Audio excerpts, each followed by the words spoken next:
Me.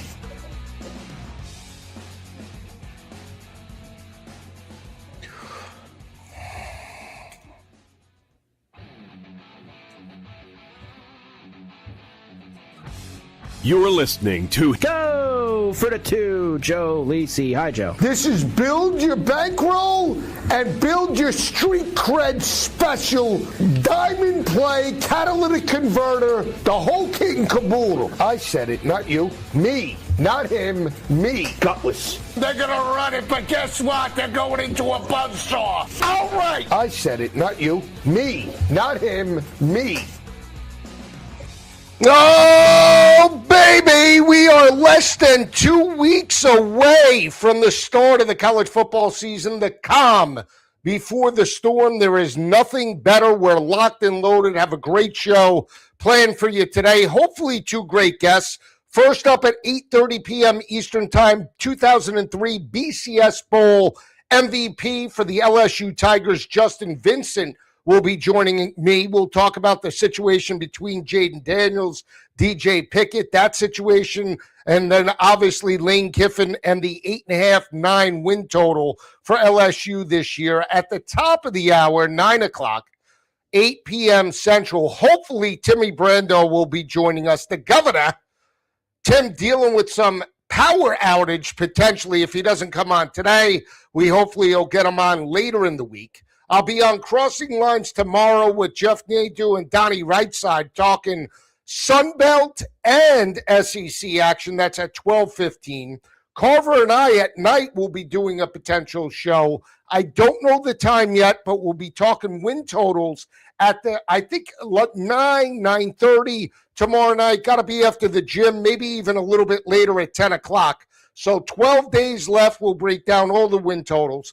And then next week, we have press releases out. Me and Coach Bowden plan on doing a show 2 days per week. It'll drop on Tuesdays and Fridays, all top 25 action across the board. We'll get you prepped and ready for college football season. And then on top of that, I might, and depending upon if I could put it together for an hour, hour and a half, maybe 2 hours. If I get enough guests, I will go maybe 2 hours. 2 hours is a long time. By yourself, I'll break down all the top 25 action, best bets. You can hit me up. It won't be at 9 o'clock, I don't think. I'm not waking up that early if I don't have to be in studio. But 10 to 12 Eastern on a Saturday morning to get you ready for the noon kickoff and then all those big games from week 0 straight through the conference championships. I'll definitely do that. So keep an eye out. I'll be putting out more information as we go. News of the day today was the top 25 that dropped, the AP top 25. We'll put it up. There you go. Ohio State, Oregon, Georgia, Notre Dame, Texas, Indiana outside the top 5. Miami, A&M, Ole Miss, and Oklahoma. Don't have a problem with it. I guess the problem that I do have is how high everybody is on Oregon and Dante Moore and Dan Lanning. And I understand that they have a lot of returning talent. I understand that. I get it. Jordan Davison is there. Stewart's back. Wide receiver core potentially intact. Even after Sadiq moves on, one of the top tight ends, potentially in the Big Ten. I get all that. And I understand the defense, secondary-wise, 152 passing yards allowed, stifled Texas Tech. But I keep going back to the 2 games that they lost to Indiana. And I go back to the game that they lost 2 years ago to Ohio State. And when they step up in competition, similar to what Washington and UW has done, punching above their weight. Can they step up in class against the big boys? Can they make a marquee statement and win the big game? Because when you get blown out by 20-plus points to Indiana and you fail in both games, the 30-20 loss in Eugene and the loss in the semifinal playoff, you failed to even rush for 100 yards against Indiana's defense. I think it was 83 and 91 yards respectively. Dante Moore in the passing attack, inconsistent. They only put up points and yards after the game was already in doubt. So why are we buying in this year? Because they're a year older? because they're more mature, because Dan Lanning figured it out? I mean, that's the question that I have. And we talk about value across the books, and we talk about value across the board.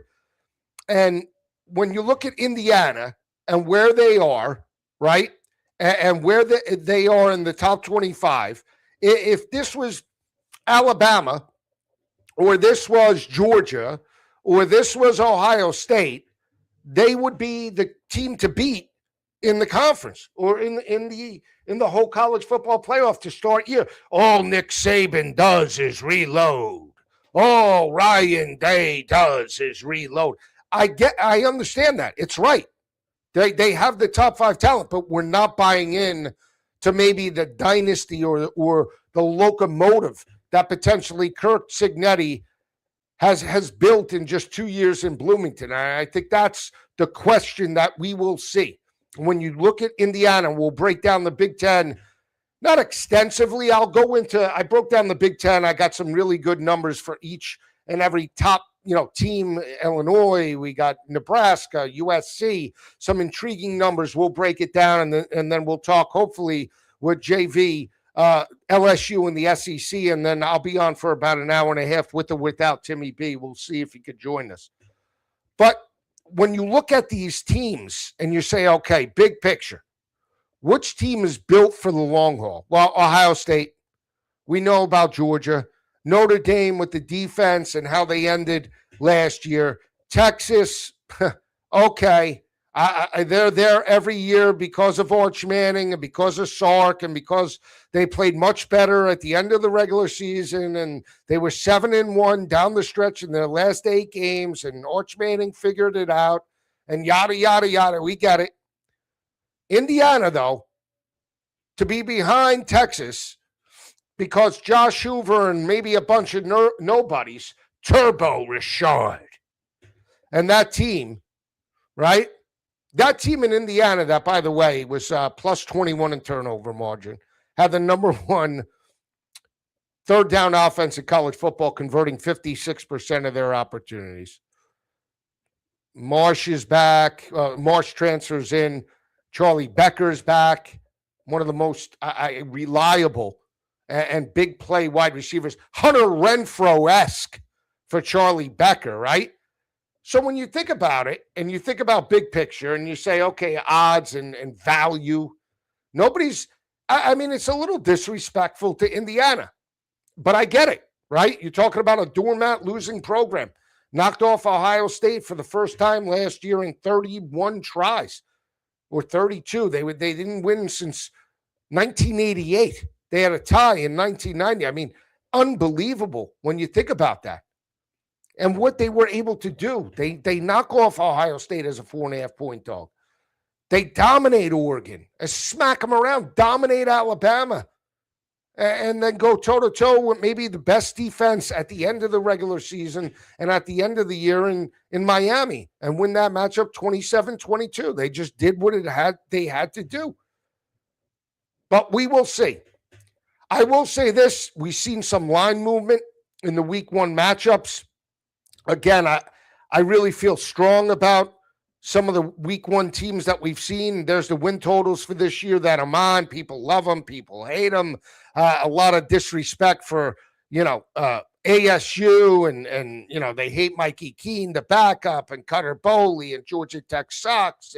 And obviously Tennessee is going to be a contender. And we get that. And there's the week 1 opening lines. We've seen movement across the board. Again, TCU up to 7.5, Georgia Tech down to 6.5, Virginia at 5.5, Stanford up to 5.5 across multiple books. 39s now in the market for USC against the Spartans. 5.5 still running Rebs against the Tigers. Wake Forest against Akron. We see 23.5. We see Joe Moorhead and that crew. And then Caton Hauser in Illinois going up against a very inexperienced UAB secondary. Could be a field day for that offensive staff. And what does that team look like in Illinois, right? I mean, think about what Brett Bielema's done. Physicality, they knock off USC last year. And I just want to say this about USC. I want to say this about, again, I want to go through the statistics and I want to go through the fact for Lincoln Riley. The fact for Lincoln Riley over the past 2 years, and granted they were 7-2 in the Big Ten, right? They were 7-0 at home last year. And they won those games in dominating fashion by 25.1 points per game. But they are 5-8 straight up on the road or on a neutral field over the past couple of years. Last year, just 2-4 straight up. 0-4-2 ATS. 0-4-2 ATS when you think about that. So I just want you to think about the numbers. Well, the spread, Lincoln Riley, 0-4-2 ATS. They lost those games by an average margin of defeat of 7.5 points per game. In the 4 losses, okay, that they had last year, they allowed 193.7 rushing yards per game. And we talk about the physicality. They allowed over 300 in the loss to South Bend. Lincoln Riley doesn't have a marquee road win under his belt in USC.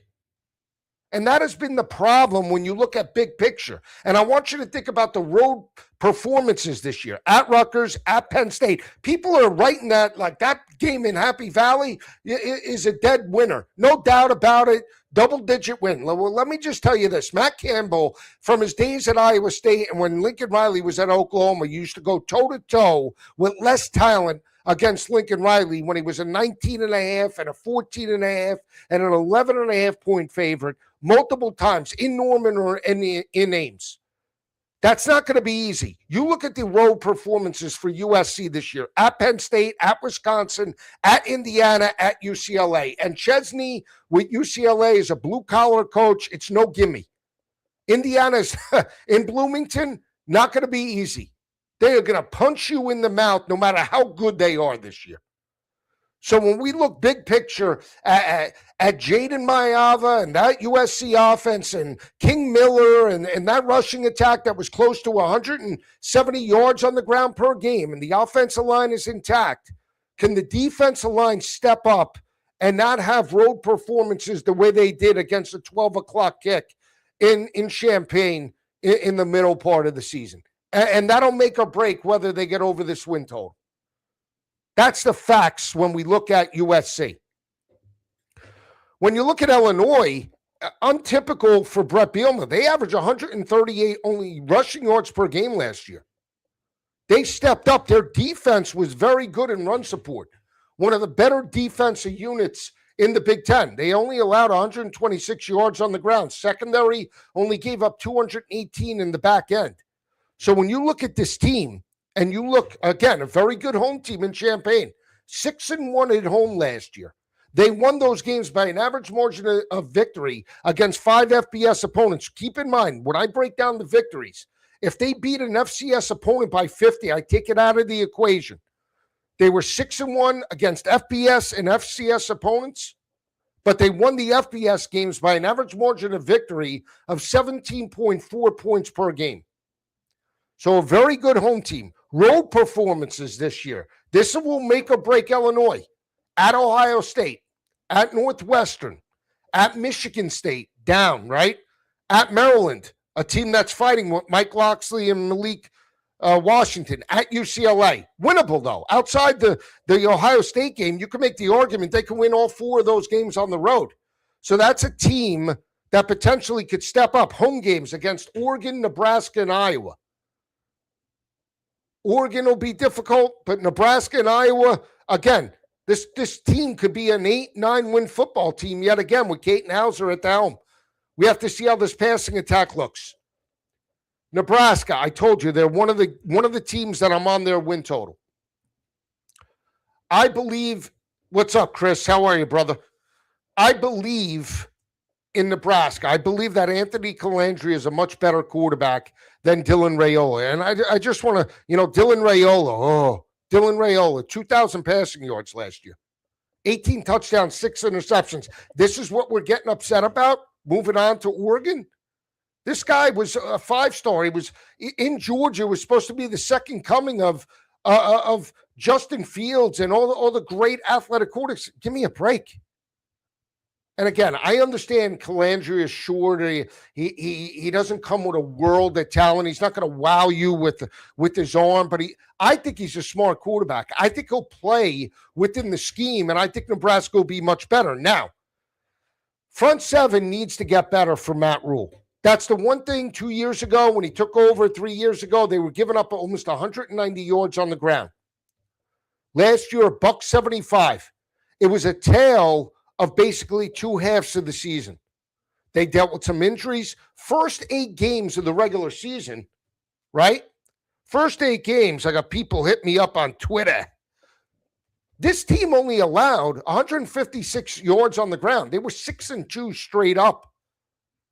They were trending in the right direction. This team down the stretch, though, got blasted in run support. Front seven just gave way. They lost 4 of the last 5 games. Okay? In the last 5 games, they were 1-4 straight up and allowed 205.6 rushing yards on the ground. So when we talk about defensive units, defensive identity, he was starting to get it there. And then, again, back-to-back 7-6 campaigns. It'll come down to the front seven. Do they play more like they did in the first half of the season, or do they play like they did down the stretch where they lost 4 or 5 and looked like basically a high school defense? I believe in Calandria. I believe in Matt Rule. I believe that this team gets back up over them. They could be 5-0 before they play Indiana. I'm not expecting them to beat Indiana, but what I'm saying is the schedule is manageable for them to at least get back to 7 wins. It might hinge on the Iowa game, but so what? 6.5. I'm not talking about them being a 10-win football team, but to get to 7-8 wins, doable with the number, I like their chances. Now, Michigan. I want to talk about Michigan for a second. I'm not sure that Kyle Whittingham has the fastball, and I get it. He had a bounce-back season with Devin Dampier last year, but the 2 biggest games on his schedule against BYU and Texas Tech, he lost. So, again, I'm not sure that I'm buying into Kyle Whittingham. Here's the other thing. We talk about Michigan and the returning talent, and okay, great. I get it. Defensively, this team is sound, but I want to go through the schedule for a second. Okay? Home games for Michigan. Ohio State, Oklahoma, Penn State, Indiana, Iowa. Are any of those a layup? You lost to Oklahoma. Oh, it was Bryce Underwood's first time, basically in a step-up spot. Okay, Bryce Underwood threw for 186 passing yards per game last year. Is that going to get it done? I don't know. If OU's defense brings their lunch pail, who do you have more confidence in, Bryce Underwood or John Mateer, even though in a road spot? Penn State with Rocco Becht. Are we giving the quarterback advantage to Bryce Underwood or Rocco Becht? Who's more experienced? Who's the better passer?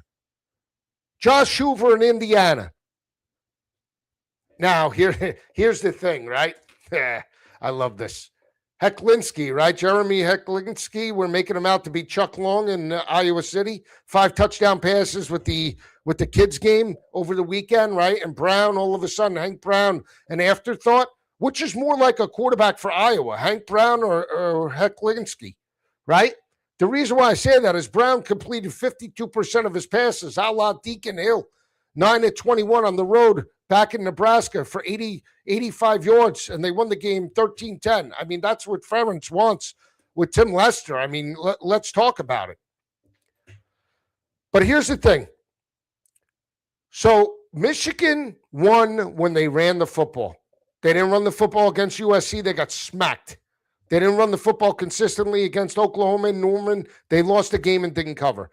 Every time they rushed for over 200 yards, Michigan was undefeated last year, 7-0. Okay? 7-0 every time they rushed for over 200, right? They won the FBS games by an average margin of victory of 17.5 points per game. In the 4 losses, they only average 132.9 rushing yards per game. Lost those games by almost 16 points per game at 15.9. This offense averaged 210 on the ground and 186 through the air. I'll ask you again. Do you have more confidence with Kyle Whittingham and Bryce Underwood or another team? I think Michigan is an 8-win football team this year. Their schedule, again, OU at home, Penn State, Indiana, Iowa. I think they dropped 2 of those games. I think they dropped the Oklahoma game. I think they dropped the Indiana game. And you can make the argument they could lose Penn State or Iowa as well. And then on the road in Eugene against Oregon and at Ohio State in the game. So you tell me. I think 4 losses. I don't think they make the college football playoff. I know that people are looking at this team as a potential sleeper. I don't buy into Kyle Whittingham. Again, good coach. I think he's on the downside, just like Dabo Swinney, and I'm not buying in. New landscape, that's great, but I'm not buying into it. Until I see Bryce Underwood take the next step in his progression, I'm picking the other teams, and I like Oklahoma plus the 2.5 early on. Ohio State, I'll do this for you, Eddie. Okay? I'll do this for you. I don't know if Bronx Buckeye is with me, but I'll do this for Eddie and all the Ohio State contingency because I think it's important. Okay? Let me put this out one more time. Let me just repost it. Hey, JoJo, post it, baby. CFB live right now, 2026. Woohoo! So I'll do this for Bronx Buckeye. They lost a world of defensive talent, okay? And I'm not sold on Arthur Smith. But I do want to give props, okay, to Julian Sayin and the team. They have a total of 14 starters coming back, 8 on the offense, 6 on the defense. But again, I was very impressed, even though they lost to Indiana, even though they lost to Miami, the job that Matt Patricia did, because we always talk about these NFL coaches, whether it be assistants or head coaches, a la Bill Belichick, right? There's another one. We'll get into him in a little bit. Not understanding the current landscape, being out of the mix and not understanding the NIL, not understanding how to coach these kids and get it. Well, he did a really good job. He had veteran talent, okay? He took over from one of the best defensive coordinators potentially over the last 10 years, and that was Jim Knowles. That had great success, obviously bringing Ryan Day a national championship and his days with Mike Gundy. But this defense, statistically, was lights out. I mean, 129 passing yards allowed last year. They only allowed 7 passing touchdowns, forced 8 interceptions. The front 7, we talk about Texas Tech, in the 60s, allowed last year. They only allowed 89 rushing yards per game, 2.9 yards per carry. They didn't have a team that rushed for over 200 yards on them and throughout the playoffs and throughout the regular season. Just a testament to how good that defensive front was by Patricia. The ability to get quarterback pressures, the ability to get off on third down situations. They held 10 opponents last year under 100 yards. They held 9 FBS opponents under 100 yards last year. Average margin of victory, 28.4 points per game. Eddie, that's a fantastic statistic. And when we look big picture and we say, okay, team, we know about the 6 starters. Caleb Downs not a part of that secondary, right? Arvell Reese gone. We know the talent lost. Can they just plug and play? Can they gel as a unit early on? And it's going to come down to the week 2 game, September 12th in Austin, against a team that plays much better at home than they do on the road, and that's Arch Manning and Steve Sarkisian. But I will just say, very impressive. Again, big picture, I think Julian saying, you saw the progression in the offseason, the highlight reels, he's throwing on the run. He looks confident. 32 touchdowns last year, 8 interceptions, 77% completion percentage. They're going to be there. Here we go. Chris talking Cam Coleman now. Here we go, Chris. All right. Is he any different than Sammy Coates with Auburn? And you know that Cam Coleman played at Auburn. Similar type of player, maybe. I don't know. We will see. Wingo, yeah. Wingo's good. We will see. How big of a loss is Livingstone, though? I mean, the security blanket for Arch is a roommate. Not shocked that he went with Mateer in Oklahoma. They didn't give him the NIL, Chris. That's why he left. He wasn't getting his bag of cash. They gave it to Cam Coleman and everybody else. But Ohio State's going to be there. And again, early on, I liked them plus the 1.5 against Texas. Again, I believe more in Julian Say and Jeremiah Smith. I believe in Ryan Day. I don't love Arthur Smith, and his conservativeness might be the reason why they don't go all the way, because at times in big games he relies on the run too much, especially if you look at his days with Pittsburgh and his tenure as Atlanta head coach. He had a workhorse in Bijan, didn't utilize him correctly, had weapons, couldn't get the football over the top. Just a terrible, inconsistent coach offensively. We'll see what he does with Ryan Day. Oregon, again, I want to go back to Oregon, okay? I want to go through the numbers, and I want to go number 2 in the AP. So they average 36 points per game, 17 points allowed. We talk about Dante Moore, 30 touchdowns, 10 interceptions, 71% completion percentage. 198 as a team offensively, yards per game on the ground. Offensive line was cohesive. They could wear you down against the smaller teams. Tempo, you name it, they did it. Front seven played very well, only giving up $115 on the ground in the secondary, 157 to opposing quarterbacks, right? But again, 53% completion percentage. Let's look at the games at home. You got a rivalry game with Washington, one of the most underrated rivalries in college football, end of the regular season, and Michigan at home. Road games at USC. I think they match up against USC. I'm not sold on the physicality. If we're talking Oregon and USC and Lincoln Riley, even though they're at home, I like Dan Lanning because I think he's a more blue-collar coach than Lincoln Riley. I have more confidence. That Illinois game is not going to be easy in Champaign. At Ohio State and at MSU. So that's where really what it comes down to. I think that the Illinois game could be a problem, and obviously Ohio State. I would give the edge to Ohio State. I don't trust Dante Moore in that game early on. And again, styles make fights, but that's why they play the games. So that's what I look at, in the Big Ten and in the top 25. And I want to go back to the top 25 for a second and put up some other teams. Again, Missouri, I'm high on Austin Simmons. I like him. I think, again, they're going to surprise some people. I think they can be an 8-win football team. Houston, I'm over their win total. Louisville, I'm shocked not getting as much love because, again, a lot of gurus, Carver likes them. I understand why. I would put them higher than Kevin Jennings and SMU. I would put Louisville higher than SMU. One team I do not believe should be in the top 20 is Tennessee. We could dive more into that. Alabama, BYU, okay.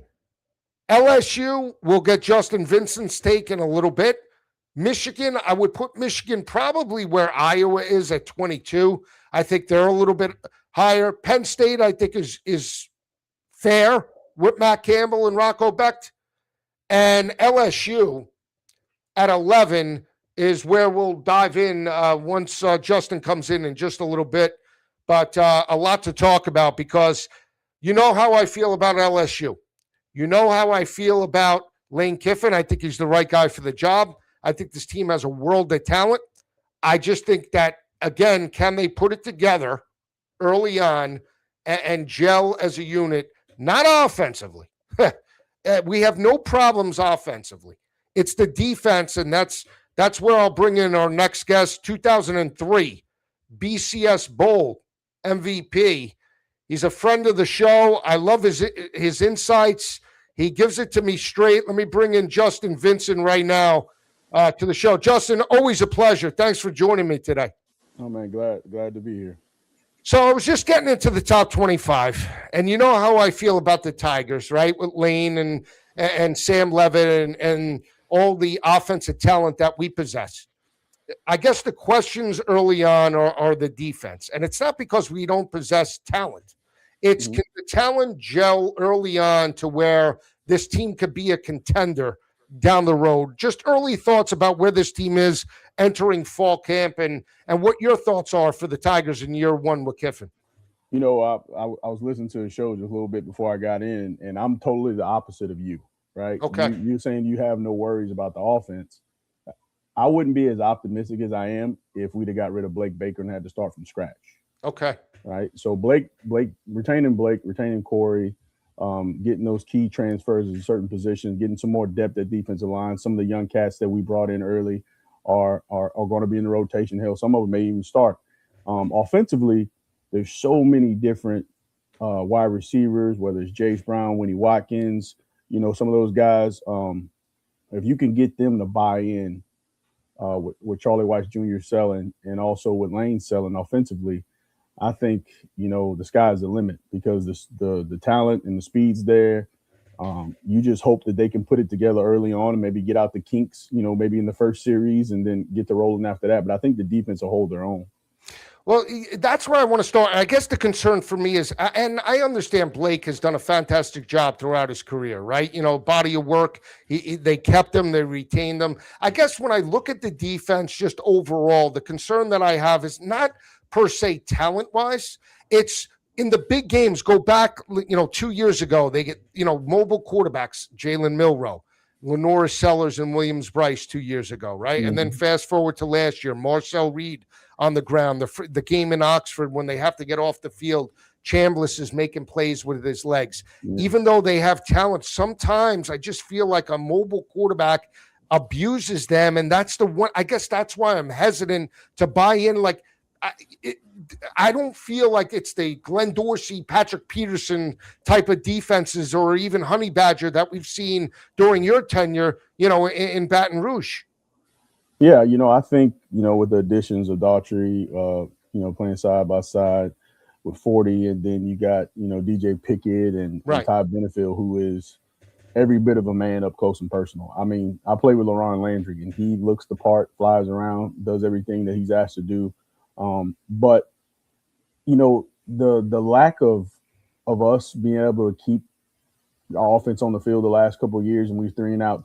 I mean, from my standpoint, as a former player and as a fan now, they just looked like they was dog tired. Yeah. I mean, it was to the point where it wasn't like they were almost out of position. They just didn't have the juice to pull the trigger and make some plays. You get the ball, we run on second down, you throw it on third and obvious. Next thing you know, defense is back on the field, right? We couldn't even give them a breather. And if, God willing, we had a play that went the distance, it was because somebody on their team missed the tackle, you know what I mean? Because it wasn't like we were doing anything special offensively to keep defenses on their toes. But I just, for the few practices I went to this year already, coming up, we got a former player practice coming up on the 22nd. I'm super excited about it. I think some of my former teammates and I think LSU fans in a whole are excited about this season. Yeah, we'll see. I mean, again, Lane's philosophy, especially with Charlie, and you know, right? When you have a new offensive coordinator and a new coach, they have to understand how that talent responds. Even though they're familiar with that talent going on the other side at Ole Miss, they have to understand, okay, this is the strength of the wide receivers in Caden Durham, Harlan Berry, Trey-Des Green. We know the type of plays that we could put our players in a position for potential one-on-one matchups where they can win. But sometimes it's almost like pitchers, right? They have to get into a little bit of a rhythm. It could take a month or a couple of games. Yeah, it may take a couple of games, but everything that I've seen so far looks really good. Offensive line looks really good. Running backs look good. Receivers look good. I think, just like any new regime come in, you just hope that the players in this day and age is so different from when I was in school where, you get a guy here for 1 year, get a guy here for 2 years. You hope that they can buy into what, Charlie and Lane is putting out there, and hopefully for the betterment of the team and not necessarily about themselves, because we got a bunch of talented receivers, and I don't know if all of them can get the ball. Like, I think Charlie's biggest thing is going to try to figure out how to make that rotation work, because there's some dudes who can actually play. Yeah, they can. Can get after. So hopefully that'll that'll keep us fresh and ready to roll come September 5th. Now, you've watched Sam, right? Mobile guy, much different than Nussmeier, and that I think obviously will benefit his athleticism. Just go back. He's played in big games. You go to the semifinal playoff loss to Texas. He knocks off Texas Tech last year in Tempe. He's familiar with the big game, and in the big games, he's played his best. What can we expect from Sam this year in this offense? Is it more tempo-based early on, or do you think they're going to just, grip it and rip it with the passing attack? I think it's going to be tempo and grip and rip it because, what I've seen at practice so far, dude, they are moving. Like, it's blow the whistle. Everybody was on there humping it to the next right. station. They're literally, everything is quick. There's no downtime. There's no, getting the huddle. He's looking to the sideline. Sam's getting the play. Everybody's calling from the line. There's going to be a whole lot of fast moving going on come September 5th. There's not a lot of downtime whatsoever. There may become some time where we possibly have to slow it down to get things right. But from what I've seen so far, it is tempo, tempo, tempo. That's great. And for younger players, similar to what we saw with Trinidad Chambliss and what we saw with that offense, if you're a quarterback, if you're a running back, a wide receiver, you're going to have multiple options or opportunities to score and showcase your talent. So that recruiting trail, especially now with the NIL money coming in and knowing how Lane relates to the younger players and can relate and sees talent, because think about last year with Austin Simmons. Everybody was sworn that Austin Simmons was going to be the guy in Oxford, and then he gets a little bit nicked up against Arkansas. In comes Trinidad Chambliss, but Lane got him there. Lane recognized that at Ferris State, this is a guy that could be a plug-and-play type of player and really made his career. So he has an eye for talent as well, recruiting-wise. Oh, no, most definitely. I think that's something that's always been a key piece for him as far as evaluation goes. When you can get a coach that's coached in the NFL and knows how to evaluate players at a high level, you're not necessarily looking for the Jimmies and the Joes. You're looking for what's in between the ears and sitting down and having a conversation with folks and making sure they can fit into what you want to do, whether it's offensive, defensively. I think he does a really good job of doing that. He's got a really good staff between Joe Cox and Charlie, and the things that they're putting together and the guys that they're bringing in Baton Rouge. I've had the pleasure. I know Kevin Falk has had the pleasure. So has Eddie Kennison. During the summer when they did recruiting, they would bring me in, all of us in, and we would talk to the parents and the players. And I know sometimes, just the way the world's going in college football, you kind of think the grassroots recruiting is going to the wayside, but they're still doing the legwork to get in front of these high school kids and make sure they present themselves in the best way possible for kids that want to come to Louisiana State University. And you talk about two of the greats, Eddie Kennison, one of the best wide receivers, Kevin Falk, an unbelievable 3-time Super Bowl champion that got it done in Baton Rouge throughout their tenure, yourself, close to the program. How important was it to bring Coach O back, right, for recruiting and just a mentality and enthusiasm? You could see he's rejuvenated back with the Bayou Bengals here. Yeah, he is, man. He's just a lightning bug, man. There's never a dull moment. He can see me from about 100 yards away, and he starts yelling my name and come over there. He's always asking me to bring my little boys up there. He wants to love on them a little bit, and they know they love the game. But having him back in there is just awesome, man. You get somebody who's from Louisiana and understands the dynamic of how things operate here, because I think sometimes – I don't know about other places, but I think here more so than anything, you become a coach at LSU, you're the most recognizable face and name in the state and most of the country. And because we're a huge national brand, but at the same time, I think sometimes coaches, they think all about ball, but here you got to entrench yourself in the community.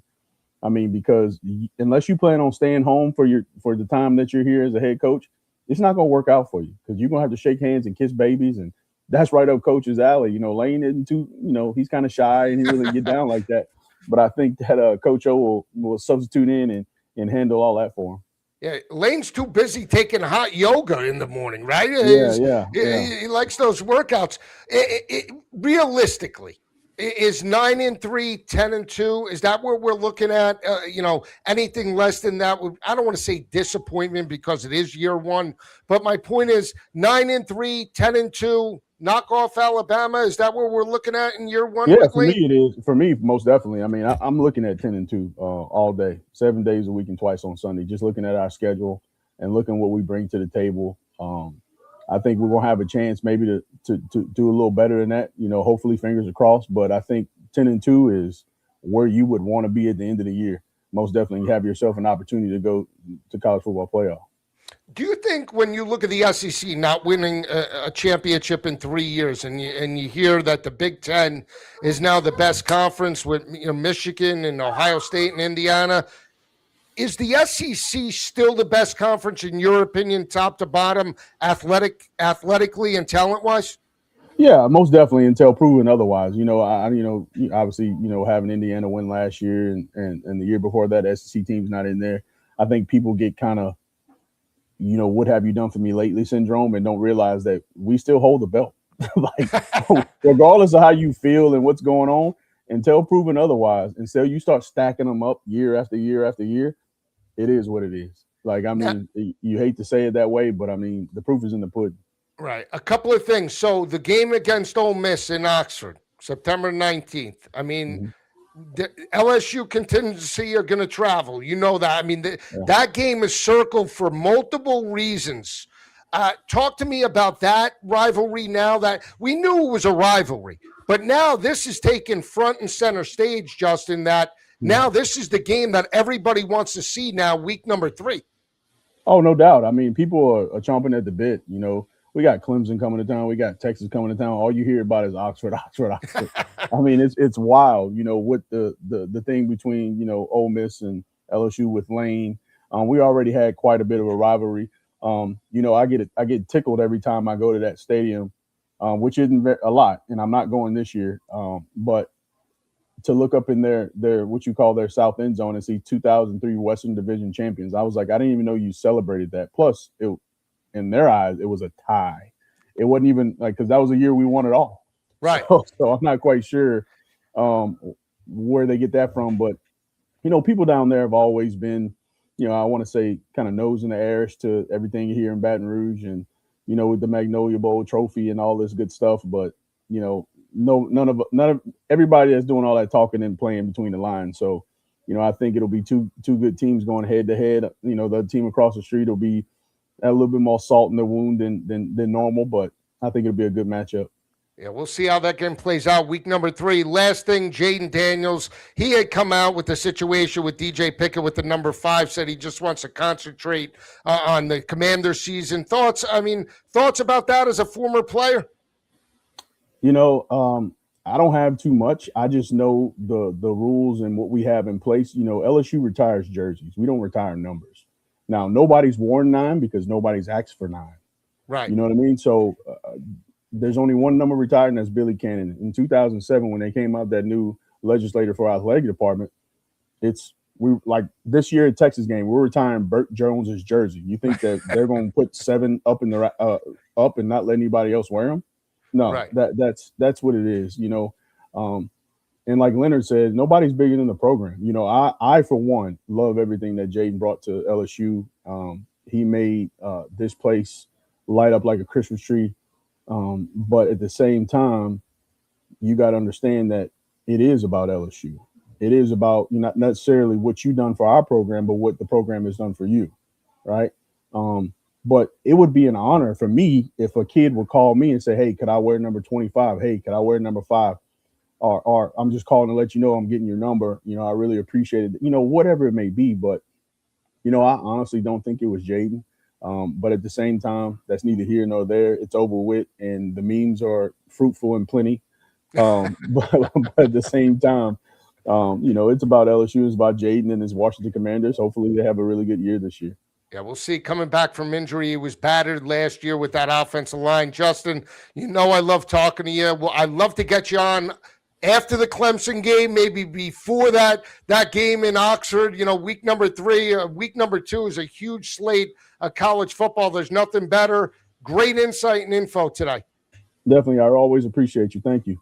Anytime. one of the best, my favorite LSU Tiger, Justin Vincent, back in 2005. And Justin Vincent, let me tell you, 2003 BCS Bowl MVP over Oklahoma, just a dynamic Sugar Bowl with Nick Saban stepped up. But 2005, they got the victory over Alabama. It was a 16-13 game. It just gutty, blue collar, went to overtime. Great days to be an LSU Tiger fan. They opened the season a week. It was after Hurricane, I think it was Hurricane Sandy or Katrina, excuse me. 2005, they went on the road to Arizona State and Tempe. They win that game 35-31. That was a fantastic year. Fantastic game for Les Miles. Unbelievable performances by Justin Vincent, and one of the best to do it in Baton Rouge. You heard about his take about Lane Kiffin. I agree. Again, Lane gets it. Lane is the right guy for the job. I've said that. Never doubted that Lane Kiffin would be the head coach for LSU, and thinking all the coaches out there, they got the right guy. Can they hit the ground running from the start of the season to the end, to where they only have 2 losses that should make the college football playoff, similar to Oklahoma last year with John Mateer?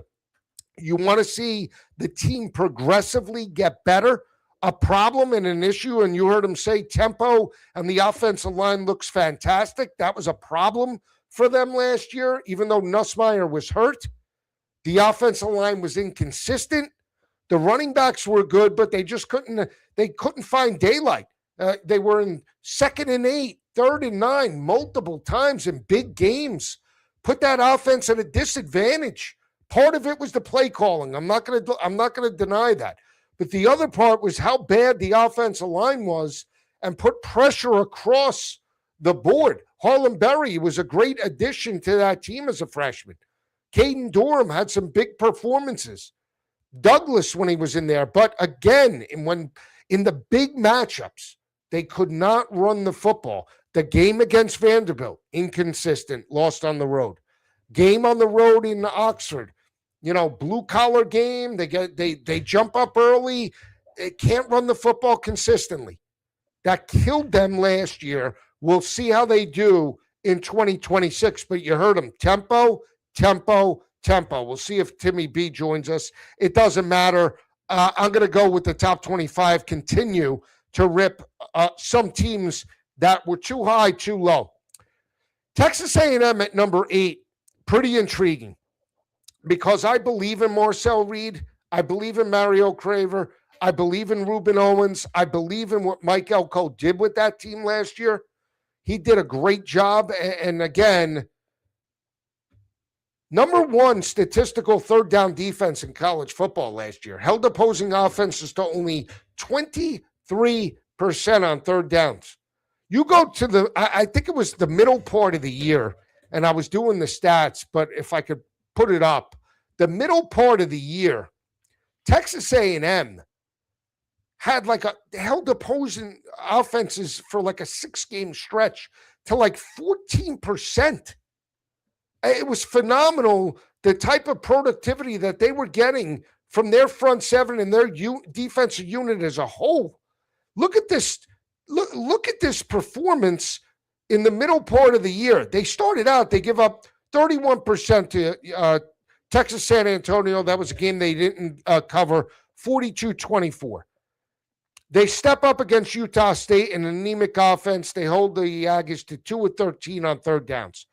C.J. Carr and that offense in the back and forth affair in South Bend was their worst performance of the year. They give up almost 50%, converted 7 of 15 attempts, the Irish did.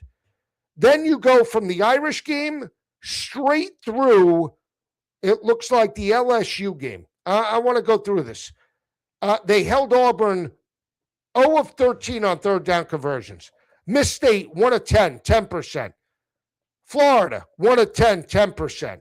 Arkansas, which, think about this for a second. Taylor Green, Mike Washington, it was a huge performance for both of those guys, but third downs, they only gave up 40%. It was a 45-42 win by the Aggies. Arkansas covered that.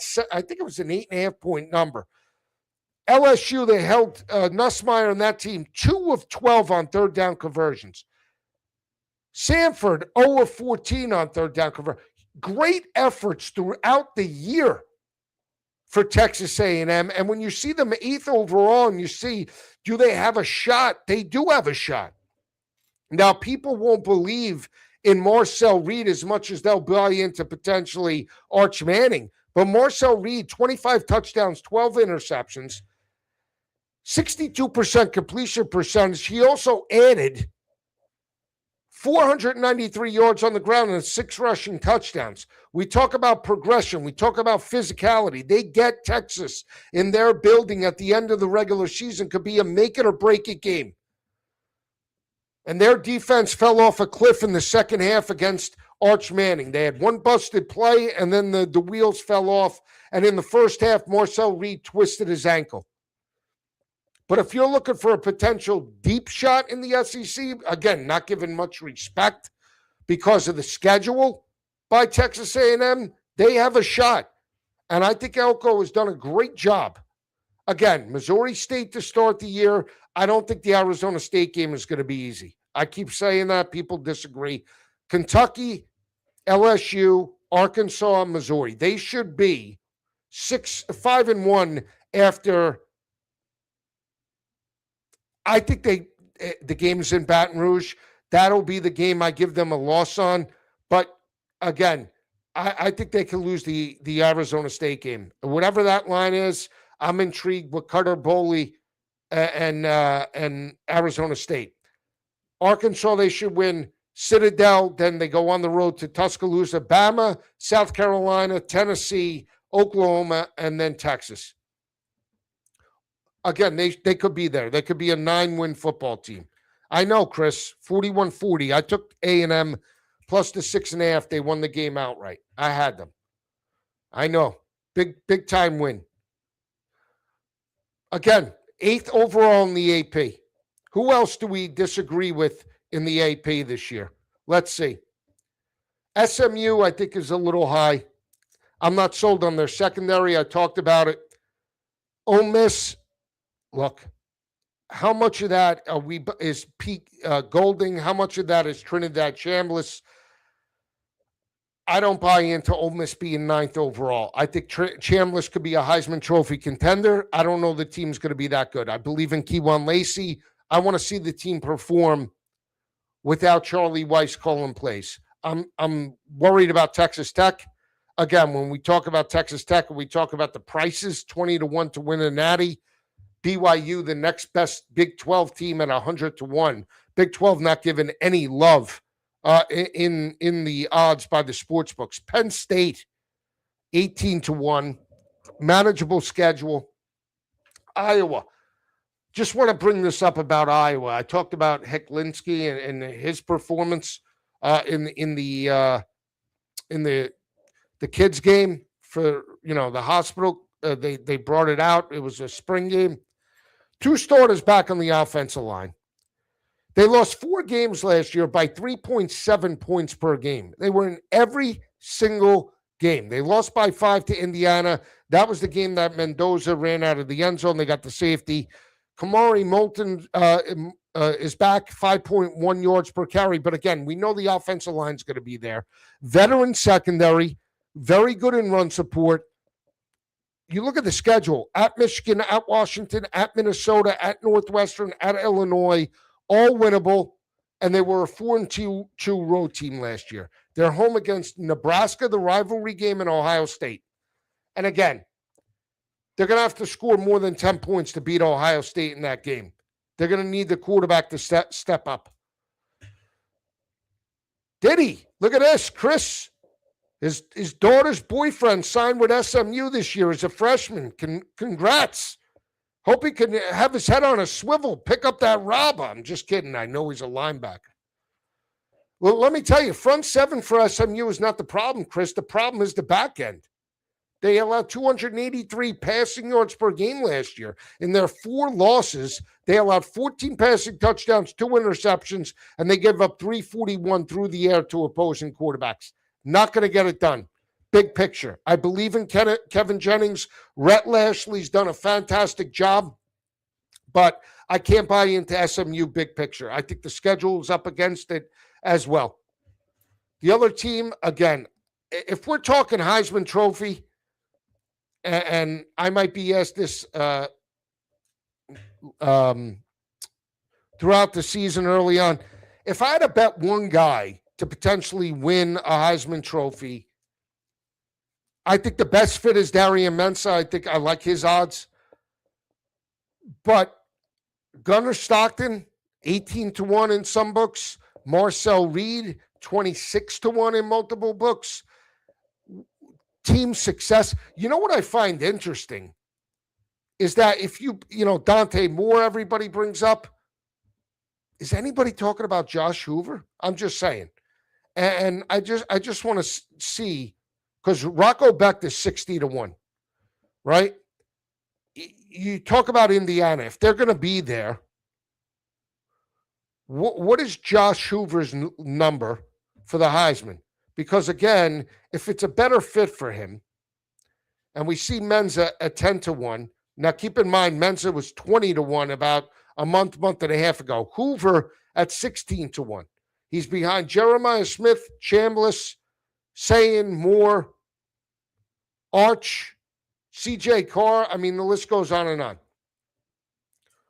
I can't buy into Keelan Russell with no experience. Sorry. John Mateer is interesting to me at 25-1. I think he's got a shot. Malachi Toney, if you want to go wide receivers, I would take a shot on Smith more than Toney. I just think he's got the ability to have bigger games. Mark Fletcher's still there. You want to take a deep shot? Let's see. Somebody asked me about Byron Brown today. It's not that I don't believe in Byron Brown's ability.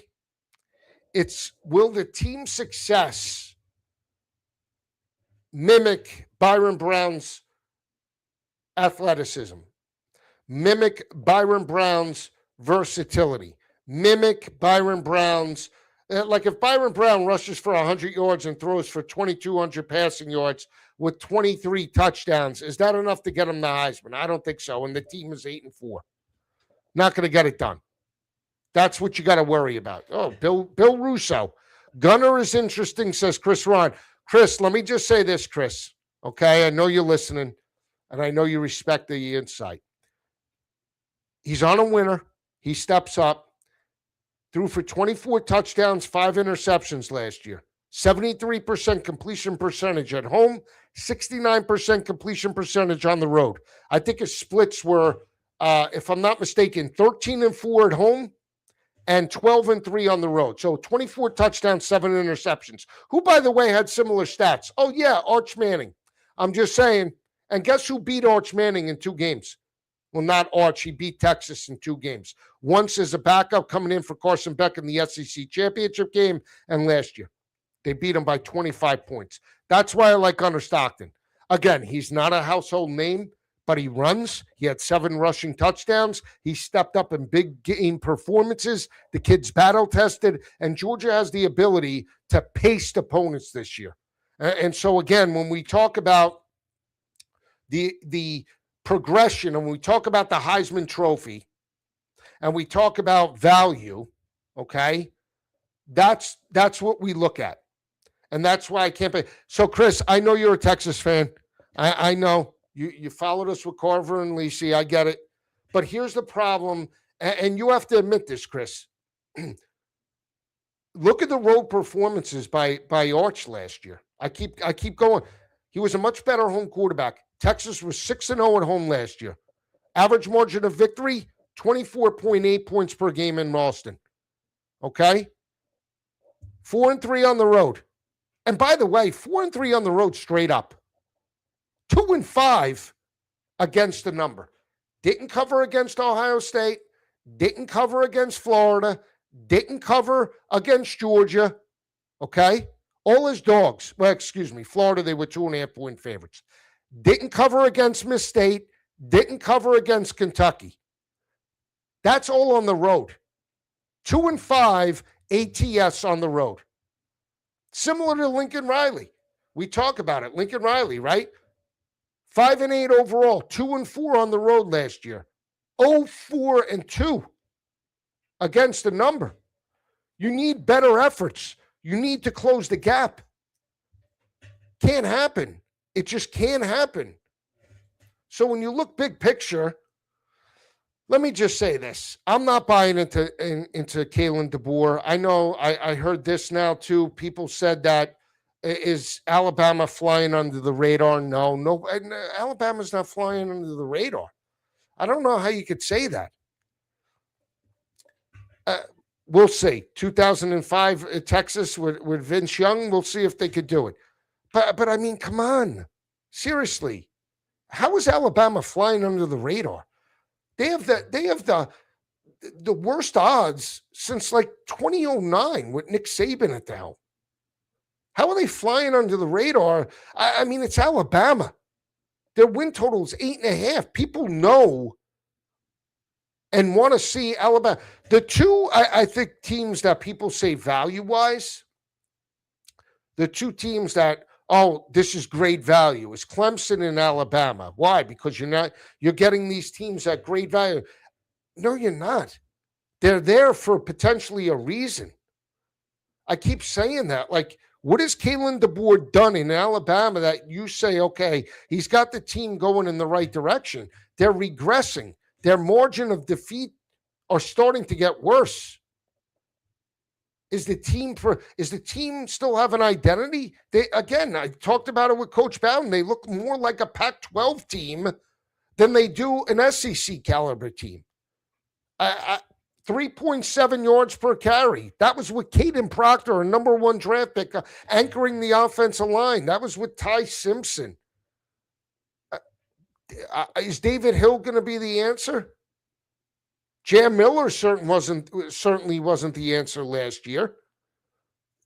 What makes you think that this team, they're secondary. Okay, they gave up 158 passing yards per game, but they got blasted by Indiana.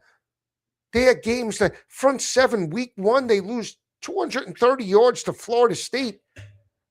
I mean, come on. It's a Florida State team that was absolutely pathetic in the second half of the year. And you don't think if they lose one of these games early on, Kalen DeBoer's not going to hear it? I can't buy in. And again, I saw this about, I told you, Clemson. I saw people buying Clemson right now.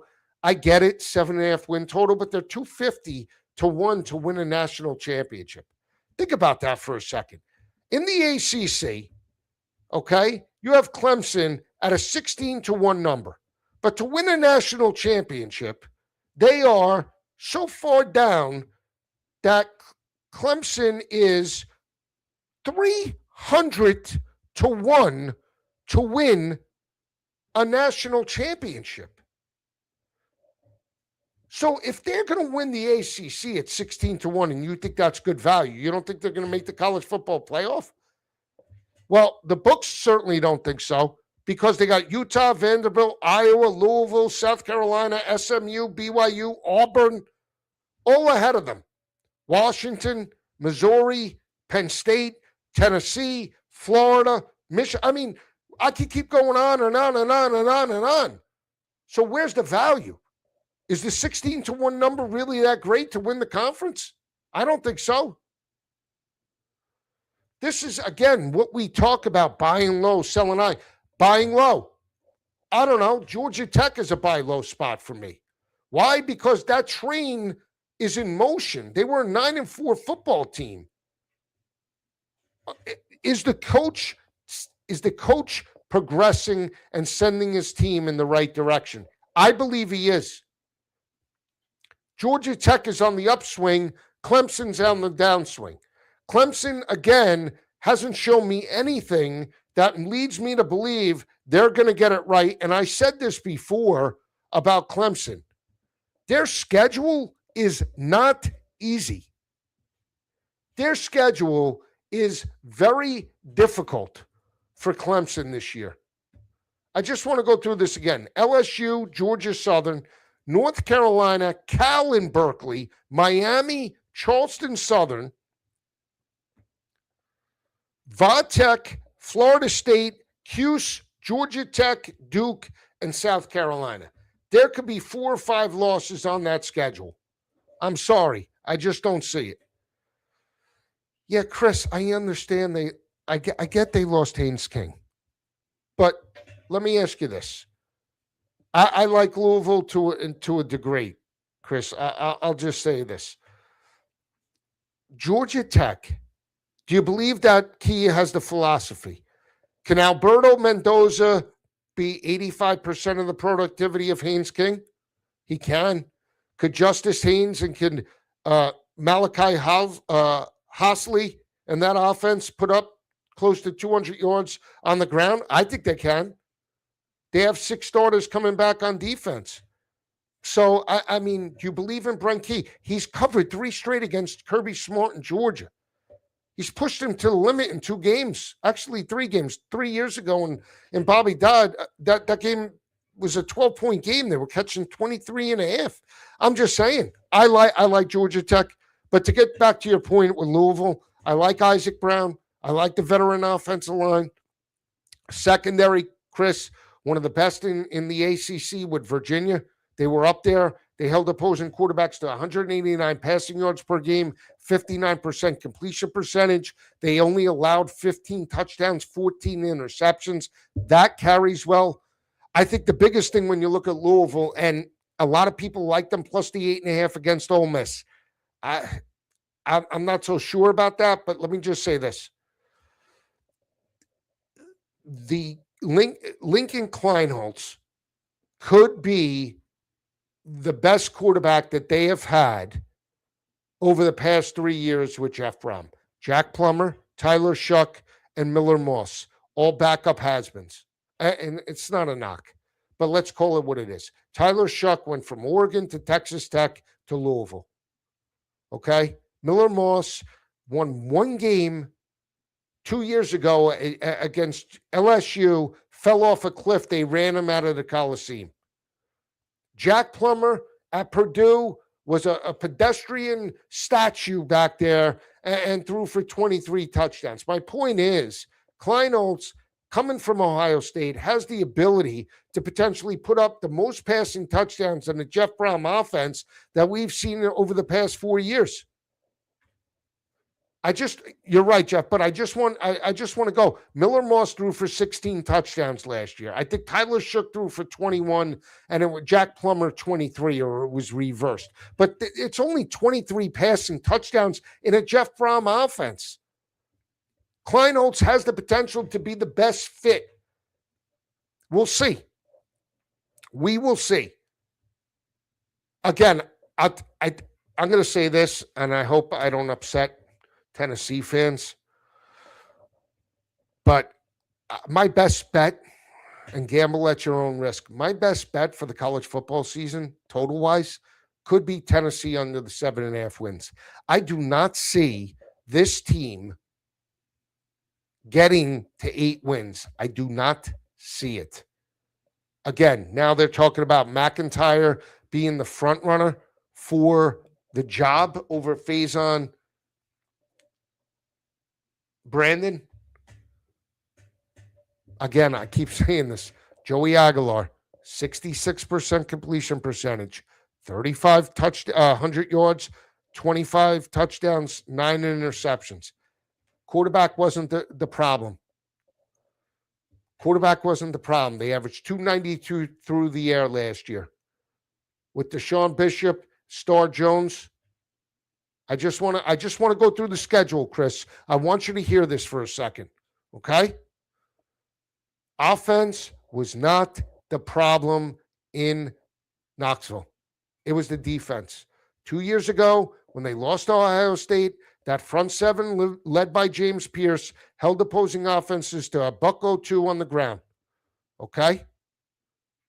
Last year, they allowed 144. The back end, they allowed, I think, 230 or 240 through the air. 2 years ago, it was 189.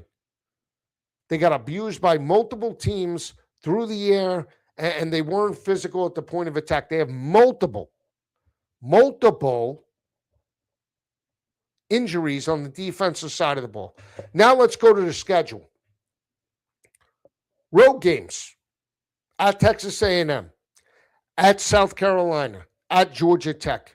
Home games, Texas, Auburn, Alabama, and LSU. How many games are they winning? Please? Let me go through that again. Road games: Georgia Tech, South Carolina, Texas A&M. With McIntyre at the helm. Home games: Texas, Auburn, LSU, and Bama. How many are they winning? You want to give them the Georgia Tech game? I'm not, but you want to give it to them? There's still 5 losses. Okay? I'm just saying, 7-5. You lose that bet. It's plus. It was even money just a little while ago across multiple books. I think it's minus 104. Just keep an eye out for that. Okay? I'm just saying. It's becoming my favorite bet of the totals. I like Georgia Tech, and again, I'm in on this Vatek under. People say Vatek, James Franklin, can't buy it. Total change of offensive philosophy in Blacksburg, right? Grunkemeyer had minus 81 yards rushing last year for Penn State. The second leading rusher for Vatek behind Hawkins was Kyron Drones. He's not on the roster anymore. You're going with a drop back passer like Drew Aller, and you're going to look to run it between the tackles. And you have a 6.5 win total for Vatek. And oh, by the way, Brent Pry's back. That's great. That defense sucked last year. They give up well over 150 yards on the ground to opposing offenses. Go to the Georgia Tech game. Look at how they were abused on both sides. That was after Brent Pry was fired. But my point is, where's the talent? I'm sorry, I don't see it. And schedule-wise, Vatek with the 6.5 wins. Go through Vatek with the schedule. Again, show me where they have the quarterback advantage in their games. Okay, so I'm going to go through it right now for Vatek. VMI, Old Dominion. Again, they lost to Old Dominion. Now, Colton Joseph was there for ODU. I get it. He's not there anymore, but they got smashed anyway. We'll give them 2 wins. Malik Washington, much more athletic quarterback, better passer than Grunkemeyer. They lose that game. Boston College, anybody can beat BC. They're 3-1. I keep telling you. Heinz Steichel and Pitt come to town. That's a loss. JKS on the road. That's a loss. Georgia Tech rivalry game. Still, Georgia Tech, I think, is better. Vatek and Death Valley against Vizina and Clemson. All you Clemson fans should be stepping up. On the road in Dallas against Kevin Jennings and SMU. Home against Stanford. You want to give them there? There's 4. You want to give them the Miami win? 5. You want to give them the Virginia win? 6. Guess what? Still under 6.5. Where's the 7 wins coming for James Franklin and Vatek? I don't see it. Okay, and that's giving them the rivalry game against Virginia and giving them a win against Miami. I don't see 7 wins on the year. My 2 best bets under-wise, Vatek under and Tennessee under. We'll see how it plays out. Again, tomorrow, 12:15, I will be on Crossing Lines on YouTube, on X, with Donnie Rightside and Jeff Nadeau. Be talking SEC. Be talking Sunbelt bets. I think it's like a half hour. Just, I'll tweet it out. That's Tuesday. I'll be on again later in the week, maybe Thursday. This show, we're going to run it Thursday night. Tomorrow night, Carver and I are scheduled to get together. I don't know what time, but Carver and I are going to be doing our win totals 2026 on the Carver and Lisi show.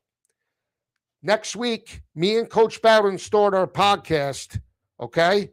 We'll be on 2 days, Tuesday night at, I think, 7, and Friday night at 7, getting you prepped and ready for week 0, okay? That's a new show. Hopefully, I'll be putting out the press release tomorrow, so keep an eye out. And then, again, if you want to see me on Saturday mornings, I will be out there putting out a Saturday morning, maybe 2-hour show, 10 to 12, not week 0, but week 1. So that Labor Day weekend, maybe I'll be on and we'll be getting prepped and ready for that week 1 matchup. So stay tuned. Got a lot in the works. Any questions, any win totals, hit me up. We're just getting started. College football is the best, baby. See you then.